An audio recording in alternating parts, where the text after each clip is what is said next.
The wind from the Detroit River cut sharper than any blade, sneaking through frayed coats and rattling the bones of those who had nothing left to shield themselves. The city, with its smokestacks and hollowed factories, seemed to spit men out when it was done with them. Among them was Marcus Brown, a tired black man in his late 50s, his right knee stiff from decades of lifting steel beams heavier than most men could dream of. That night, Marcus walked home from the plant, boots dragging, breath misting. Mr. Carlton's words still rang in his head like a curse. You move slower every day. Brown, world doesn't pay for slow. Marcus had learned to swallow insults the way some men swallowed whiskey. He kept his head down, hands cracked and blackened from grease, and moved through the city as if he were invisible. But on nights like this, the weight of being unseen pressed harder than the pain in his knee. He turned down an alley behind a rundown supermarket, its freezer fans humming like a broken hymn. That's when he heard it, a small cough, muffled, cautious, almost lost in the wind. Marcus stopped. His instincts told him to walk on. In Detroit, you learn not to look too closely at shadows. But something in that sound pulled him deeper into the alley dot by the dumpster. Under a thin sheet of cardboard, two children crouched together. A boy, maybe 12, had his thin arm wrapped around a younger girl, no more than 9. Their clothes were a patchwork of rags and gas station hoodies, too thin for the bitter cold. Their faces were pale, their eyes too old for their years. Marcus froze. He could hear Carlton's voice sneering in his mind. You can barely feed yourself. Don't waste time on strays. And it was true. His frigid home held little more than bread ends and a few slices of bologna. His heater coughed more than it warmed. Taking on to children would be madness. But then the little girl lifted her head. Her eyes met his, wide, clear, fragile as glass before it shatters. Marcus felt something in his chest shift, like a lock turning on its own. He crouched slowly, knee popping. You'd got somewhere to go. His voice was low, steady. The boy shook his head, stiff, guarded. You got names? Another silence. The girl clutched an empty grocery bag to her chest, as if it held treasure. Her fingers were red, raw from the cold. Marcus took off his glove and held out a hand, calloused and scarred from years of steel. I'm Marcus, he said softly. I work down the street. It ain't much, but I've got heat, got food. The boy's eyes narrowed. Distrust ran deep. But the girl, small and trembling, slipped her icy hand into Marcus's palm. That was enough. Okay then, Marcus whispered, closing his fingers gently around hers. Let's get you out of this wind. They followed him in silence, footsteps light, like they feared being chased. A neighbor at the stairwell paused, taking in the sight of a black man leading to white children. He smirked, muttering just loud enough, fools dragging strays home. He'll sink with them, Marcus heard it. He always heard it. But he kept climbing, each step heavier, each step more certain. His apartment was no palace. Wallpaper peeled in tired strips, the radiator rattled like old bones. The couch sagged in the middle as if begging for mercy. But it was for walls, a lock on the door, and a place warmer than the alley, shoes by the mat. Marcus said gently, half habit, half hope that maybe this could become routine. He set down his lunch pail, pulled out the last slices of bread, the bologna he'd been saving, and started a pot of potatoes.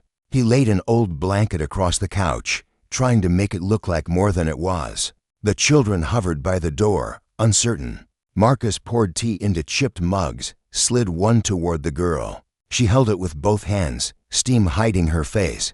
What do I call you? Marcus asked, careful not to press. The boy hesitated.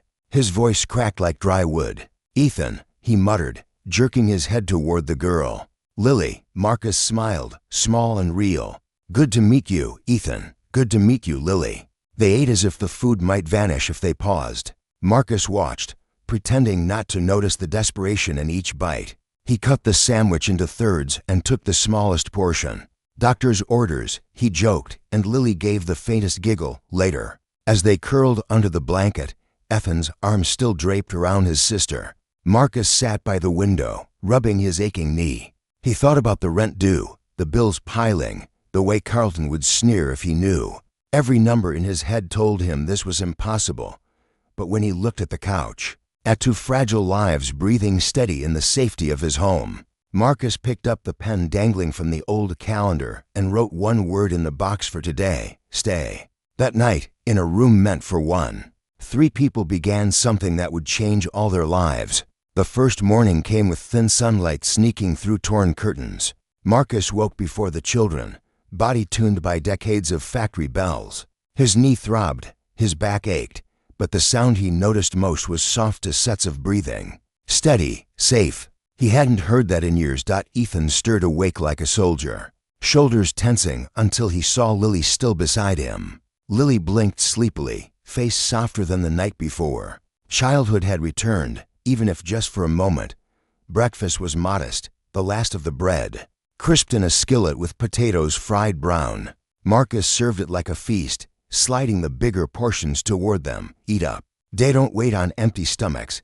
Ethan mumbled thanks, barely above a whisper. Lily, braver, smiled quick before chewing fast. Marcus pretended not to watch, though his chest swelled at every bite. By midday, Marcus had to face the factory. Before leaving, he crouched to Ethan's level. Lock the door behind me. Don't open it unless you know the voice.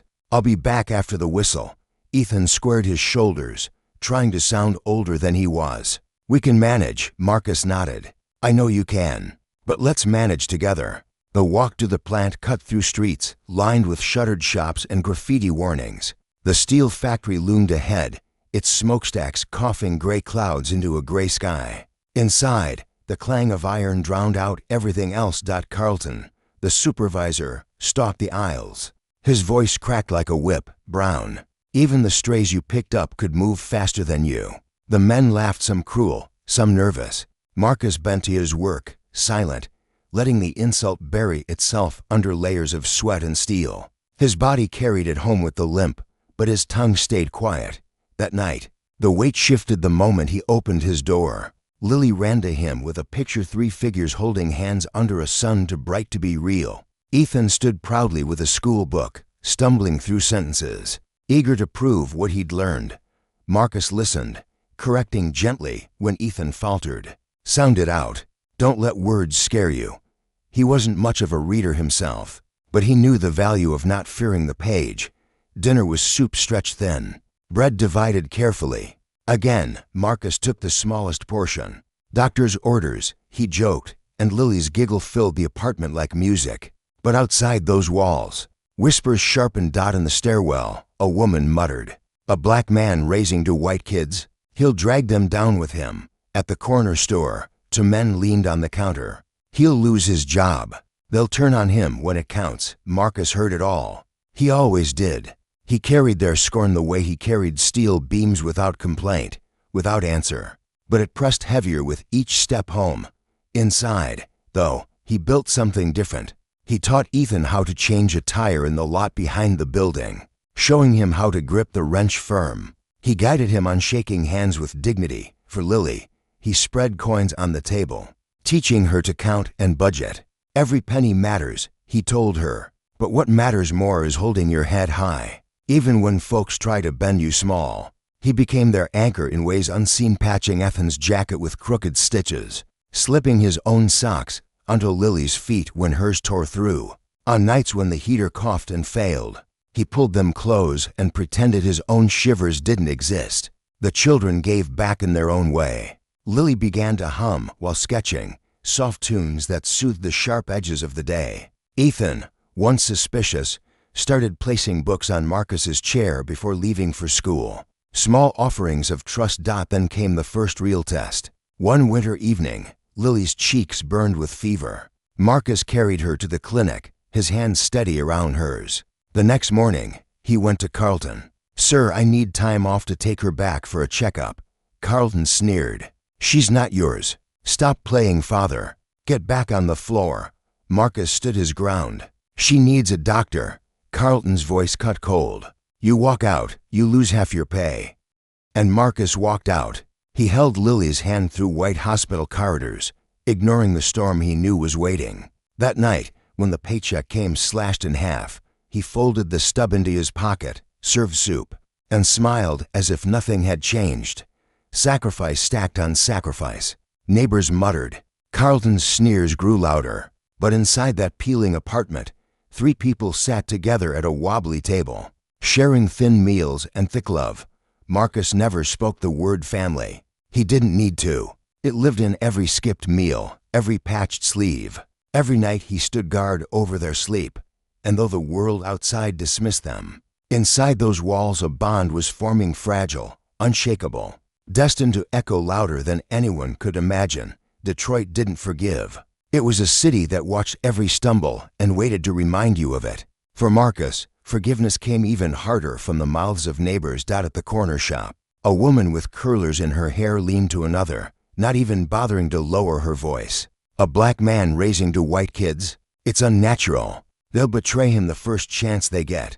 On the stairwell, 2 men laughed over cigarettes. He can't even pay his own bills. He'll be out on the street with them before spring.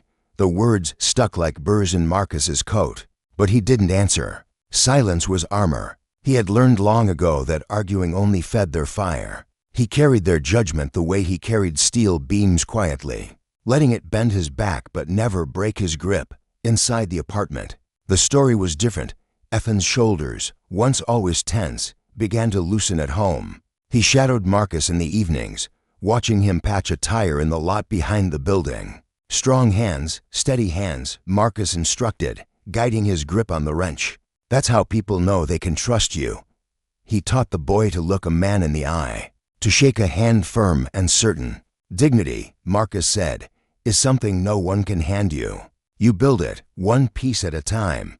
For Lily, Marcus spread coins on the kitchen table, showing her how to add, how to save, how to make a single dollar stretch 3 days. She scribbled numbers and little drawings side by side, her laughter spilling soft into the peeling walls. Stand tall, baby girl, Marcus told her. Even when the world tries to fold you small, don't let it. But the sacrifices cut deep. When the fridge ran thin, Marcus slid his portion to the children, claiming he'd already eaten at the factory. When Ethan's jacket tore, Marcus stayed up late sewing clumsy stitches. His fingers pricked raw, whispering, "It'll hold, son, it'll hold." When Lily's shoes wore through, Marcus walked to work in socks with holes, saving coins for her instead. On nights when the heater wheezed and died, Marcus wrapped both children in his arms, pretending not to shiver as the wind clawed through cracked windows. The worst came one January morning. Lily woke flushed, her skin hot as a stove. Marcus pressed a trembling hand to her forehead. Fever. He went straight to Carlton, hat in hand. "Sir, I need a few hours. Lily's sick. She needs a doctor." Carlton's lip curled. "She's not your kid. Stop playing hero. We've got quotas to meet." Marcus's jaw locked. "She needs care. I'm not leaving her sick." Carlton leaned in, voice dripping with disdain. "You walk out that door, Brown, you'll pay for it. Half your wages gone." Marcus walked anyway. He carried Lily through sterile white halls of the clinic, her tiny hand limp in his. He waited through the long silence of doctors, his heart pounding louder than the clock on the wall. When medicine came, when color returned to her cheeks, Marcus felt a relief worth more than any paycheck. That night, his stub of a paycheck was lighter, cruelly cut. He folded the slip into his pocket, smiled at the children, and ladled soup into bowls as if nothing had changed. Ethan and Lily never knew. Later, as the children slept, Ethan murmured something in his dreams. Marcus, half awake in the chair by the window, leaned closer. "Dad," it was faint, barely a whisper, but it struck harder than any insult ever had. Marcus sat there long into the night, eyes burning, knee aching, letting the word echo through the room until it became truth. From that day forward, Marcus carried the title not just in secret, but in purpose. His lessons grew sharper. He wasn't just feeding them, he was preparing them. He drilled Ethan in reading, pushing him past stumbling words. "Don't be afraid of books. They're doors. Open them." He praised Lily's drawings, tucking them into the cracked edges of the mirror like masterpieces. "Dream bigger, girl. Bigger than this room. Bigger than these walls." The world outside might call him fool, might predict betrayal. Carlton might sneer, neighbors might gossip, but inside that apartment, 3 souls were stitching themselves into something stronger than blood or still. Marcus's doubts lurked in the dark. He wondered if the neighbors were right, if someday Ethan and Lily would leave, chasing brighter futures, forgetting the man who had carried them out of the alley. He feared the day his back would break for good, his body to warn to keep working, but then Lily's laughter rang out. Or Ethan handed him a book to mark a passage he didn't understand. And Marcus knew whatever future waited, tonight they were together. And that was enough. Sacrifice had become routine. Gossip had become background noise. Marcus carried both like weights on his shoulders. But what grew in the cracks? The love, the trust. The invisible vow was becoming unshakable. And though Marcus didn't yet see it, the seeds he planted in hunger, in cold, in silence, were already sprouting roots that would one day hold him up when the world tried to tear him down. The years passed slowly, carving lines into Marcus's face and bending his back lower with each season. But inside his small apartment, something brighter was unfolding. The boy and girl he had carried out of that frozen alley were no longer fragile shadows. They were growing, stretching upward like trees determined to reach the light.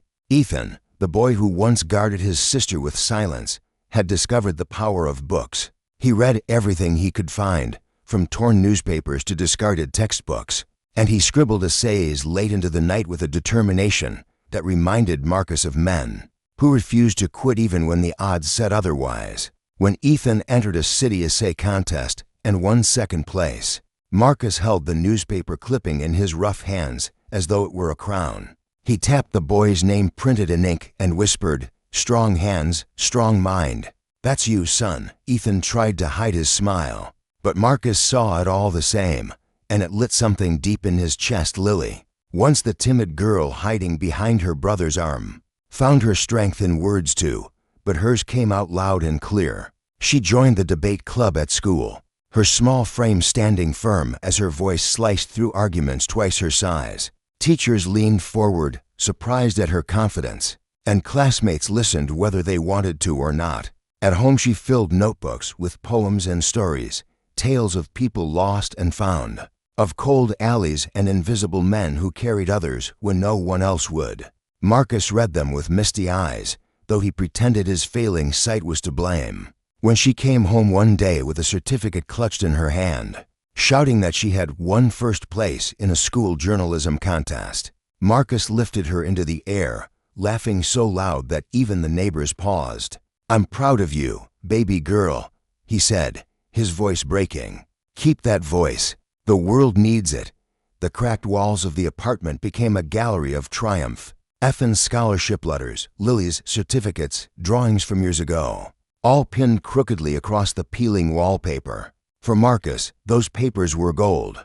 They were proof that kindness had not died that winter night in the alley. Each letter was repayment not in dollars but in dignity. The same dignity he had tried to plant inside the children with every meal shared, every lesson given, every sacrifice hidden. He sat at night in his worn chair, knee aching, stomach often empty, but heart so full it hurt. Watching Ethan bent over a textbook and Lily scribbling under the dim lamp gave him a kind of peace he had never known, but the world outside was not as kind. The neighbors still whispered in stairwells and on corners, "He's wasting his time. They'll leave him." "Blood tells the truth," they said. Yet the children never forgot. They knew who had patched their jackets, who had walked them to clinics, who had stood between them and the cold. Their loyalty grew stronger with every year, invisible but unbreakable. And Carlton, Marcus's boss, only grew more bitter. Every time he heard someone mention the children's achievements, every time he saw Marcus walk with even a hint of pride, his resentment deepened. He prowled the factory floor, spitting insults louder than ever. "Brown, you think you're somebody just because those strays of yours got grades? You'll always be nothing." He said it to humiliate Marcus. But what he hated most was the quiet way Marcus carried himself now, with dignity no cruelty could erase. Marcus couldn't see it then, but Carlton's bitterness was turning into something more dangerous. Behind his sneers, a plan was already forming, a trap waiting to be sprung. For now, though, Marcus sat in the dim light of his apartment, surrounded by letters and laughter, whispering to himself as the children worked beside him. Maybe kindness wasn't wasted after all. Autumn settled over Detroit with skies the color of rust and air sharp enough to sting the lungs. Marcus walked home from another long shift, his limp heavier, his body older, but his heart still warmed by the thought of Ethan's letters from law school and Lily's stories now printed in small-town papers. For once, he allowed himself to believe the world was beginning to turn in his favor. But what he didn't know was that in the shadows, Carlton was weaving a trap, bitterness twisting into cruelty. The man had watched for years as Marcus, the worker he mocked and underpaid, built a family out of scraps. Every success of Ethan and Lily felt like an insult to Carlton's pride, proof that Marcus had stolen dignity he never deserved. And so Carlton decided it was time to ruin him. One evening, Marcus climbed the steps to his apartment, only to find two uniformed policemen waiting by his door. Their faces were hard, their eyes cold. Neighbors peered from cracked doors, whispering like vultures circling. "Told you so," one woman hissed. "Always knew he'd end up in trouble." Marcus frowned, confusion twisting his features. "Evening, officers," he said slowly, setting down his lunch pail. But they brushed past him, tearing through the small apartment, opening drawers, ripping cushions. Marcus's heart pounded. He had nothing to hide, but he could feel the judgment in every stare from the hallway. Then came the moment that shattered him. From beneath his couch cushion, one of the officers pulled out a small bag stuffed with cash and tools marked with the factory's logo. Marcus's breath caught. He had never seen it before. His voice cracked as he tried to explain. "That's not mine. I don't know how that got there." But his words sounded weak even to his own ears, drowned out by the clink of handcuffs snapping shut around his wrists. The cold metal bit into his skin as his neighbors murmured knew it. He was too good to be true. The next morning, he was led through the gates of the factory in chains. Carlton stood outside with arms folded, a cruel smirk etched across his face. "Guess kindness doesn't pay after all." He sneered loud enough for the workers to hear. A few laughed, some turned away, but none stepped forward. Marcus dropped his head, shame washing over him like a tide. The courtroom smelled of varnish and dust. Marcus sat hunched at the defendant's table, his broad shoulders sagging under years of insult, and now the weight of false accusation. The prosecutor painted him as a bitter old man, desperate and dishonest, stealing from the very factory that had kept him alive. Witnesses men Marcus had worked beside for years swore they'd seen him lurking near storage rooms. Their voices shook, but they held steady under the judge's gaze. And Marcus realized Carlton had bought their lies with money or fear. From the benches behind him came the whispers, cutting like knives. "I knew he wasn't as noble as he looked. Those kids he raised. They probably don't even know the real man." Marcus clenched his hands together, knuckles white. He wanted to scream, to rise and shout his innocence. But years of swallowing insults had trained his tongue into silence. He thought of Ethan, now at law school, and Lily, chasing stories with her pen. And shame twisted inside him. He didn't want them to see him like this, broken, accused, humiliated. Better they stayed far away, untouched by the dirt Carlton had thrown on his name. The trial moved like a storm he couldn't escape. Each witness added to the weight pressing him down. Each sneer from Carlton at the back of the courtroom reminded him of his place. When the gavel struck and the judge announced the possibility of a life sentence, Marcus felt the world collapse inward. The walls pressed closer, the air thinned, and he lowered his eyes to the wooden table, accepting what seemed to be the final truth. Maybe Carlton had been right all along. Maybe a man like him was never meant to rise above his place. But just as the judge prepared to deliver the sentence, the heavy courtroom doors creaked open. Every head turned as the figures stepped forward, moving with a confidence Marcus barely recognized. His heart stumbled in his chest. Ethan and Lily, no longer the shivering children he had once carried home from the alley, but adults now strong, steady, shaped by the very sacrifices he had thought had gone unnoticed. The room stirred with whispers that swelled into gasps. Carlton's smirk faltered for the first time. Marcus's eyes burned, his chest tightened, and he realized something he had never dared to believe. His kindness had not vanished into silence. It had grown, and it was here, standing tall, ready to fight for him. The courtroom, moments earlier thick with whispers and the scrape of pens, fell into stunned silence. Marcus lifted his eyes slowly, hardly daring to believe. There they were, Ethan in a dark suit that hung sharp on his tall frame, and Lily with a recorder slung across her chest, her gaze fierce and steady. They moved through the benches not as children in need, but as fighters arriving for battle. The boy he had taught to shake hands with dignity now strode forward like he owned the room, and the girl who once scribbled crooked houses on scraps of paper now carried herself like she could set the world on fire with a single word. Ethan stepped to the defense table, setting down a thick stack of files that landed with a heavy thud. "Your Honor," he said, voice clear and commanding, "my name is Ethan Carter. I will be representing the defendant, Marcus Brown." The words cracked like lightning. Gasps rippled through the gallery. Even the judge leaned back, adjusting his glasses, as though weighing the audacity of this moment. Marcus's throat closed, tears threatening, but he stayed silent, too overwhelmed to speak. Lily took her place in the gallery, notebook open, recorder blinking red. Her eyes scanned the room, settling on Carlton at the back. The sneer he usually wore was gone, replaced by something tight, uncertain. She was not there just as a daughter, but as a journalist whose pen had already rattled local politicians. Now it was pointed directly at him. The prosecution pressed on, trying to keep momentum. They paraded witnesses who claimed they had seen Marcus sneaking into storage rooms, stuffing bags with equipment. But Ethan sliced through their testimonies with surgical precision. One man stumbled when Ethan asked for specific dates. Another contradicted himself under pressure. "So," Ethan said coolly, pacing before the jury, "you didn't actually see Marcus steal anything. You only heard rumors, correct?" The witness faltered, sweat shining on his forehead, and finally admitted it was hearsay. Carlton shifted in his seat, jaw tightening. The lies he had paid for were unraveling under the weight of Ethan's sharp questions. Marcus watched, barely breathing, his heart hammering in disbelief. This was the same boy who had once clung to his sister in the cold alley, and now he stood tall, dismantling the case piece by piece. Then Lily rose from her seat. Her voice was steady, her eyes blazing. "Your Honor, I request permission to submit an investigative report."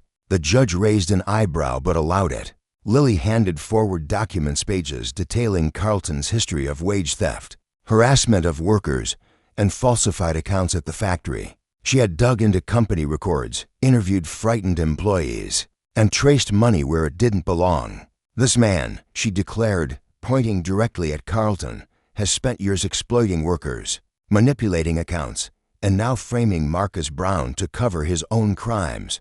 The room erupted. Murmurs swept the benches, jurors exchanged startled looks, and the judge's gavel struck for order. Carlton's face flushed red, his fists clenching white.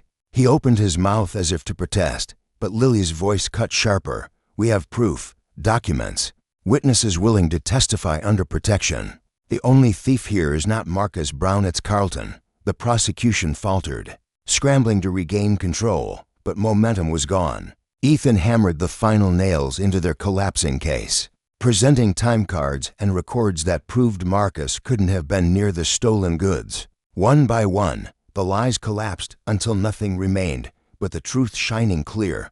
Marcus sat frozen, blinking against the sting in his eyes. He had thought the children he saved had outgrown him, moved into brighter worlds beyond his reach. But here they were, standing tall, carrying the fire he had unknowingly passed to them. He had given them warmth, food, and dignity when the world offered nothing, and now they returned it in a storm of justice and truth. The judge leaned back in his chair, tapping his pen against the desk, letting the silence stretch. Finally, his voice echoed through the chamber. "It seems this case was built on manipulation, deceit, and personal vendetta." His gaze swept from Marcus to Carlton. "The charges against Marcus Brown are dismissed." Gasps turned into applause. Some jeers flew toward Carlton as he stormed out, face twisted in rage, his plan in ruins. Reporters scribbled furiously, cameras flashed, and the room erupted in noise. Through it all, Ethan placed a steady hand on Marcus's shoulder. "We're here now, Dad," he whispered. Lily moved beside them, her voice softer but just as firm. "You don't have to carry it alone anymore." That single word Dad echoed louder than the gavel that had just freed him. Marcus, old and weary, finally allowed his back to straighten. His eyes lifted, no longer lowered in shame, but shining with pride and disbelief. he had once lifted to children out of the cold, and now, 20 years later, they had lifted him out of a cage. The gavel's final strike still echoed when the courtroom burst into sound gasps, applause, and a few angry jeers hurled toward Carlton's retreating figure. The man stormed out red-faced, his once proud shoulders slumped, muttering curses no one cared to hear. For years he had mocked Marcus, crushed him under insults, and finally tried to bury him with lies. And yet in the end, it was not rage or vengeance that defeated him, but the steady truth carried by the very children Marcus had once lifted from the shadows. Reporters swarmed forward, their pens racing, cameras flashing. The story was too rich, too poetic to ignore. An old black man, once accused and scorned, saved not by lawyers paid in cash, but by the two white children he had rescued decades earlier. From a frozen alley, questions flew, but Marcus could barely hear them. His ears were ringing with a single word that still echoed in his heart: Dad. Ethan stood tall beside him, guiding him gently through the crowd with one protective arm, his other hand still gripping the case files that had torn the prosecution apart. Lily walked close, recorder blinking red, her eyes shining with tears she refused to let fall. Together, they formed a wall around him, shielding the man who had once shielded them. Neighbors who had once mocked now stood in stunned silence. As the trio emerged from the courthouse steps, some lowered their eyes, ashamed of their years of whispers and doubt. Others simply stared, caught between disbelief and awe. The same man they had ridiculed for dragging strays home was now walking free, his dignity restored, his children by his side. Marcus paused at the top of the steps, the chill wind rushing past, carrying away the years of humiliation he had swallowed in silence. He straightened his back, not forced, not painful, but proud. For the first time in decades, he looked the world in the eye without flinching.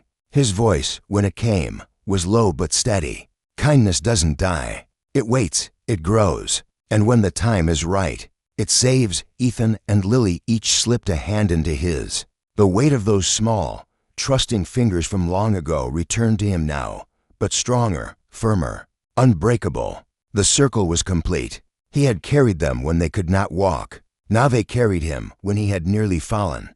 The story spread quickly through newspapers, through radio stations, through hushed conversations in shops and factories. Workers who had once laughed at Carlton's sneers now whispered about his downfall. And as for Marcus, his name became not a punchline, but a testament. He was no longer invisible.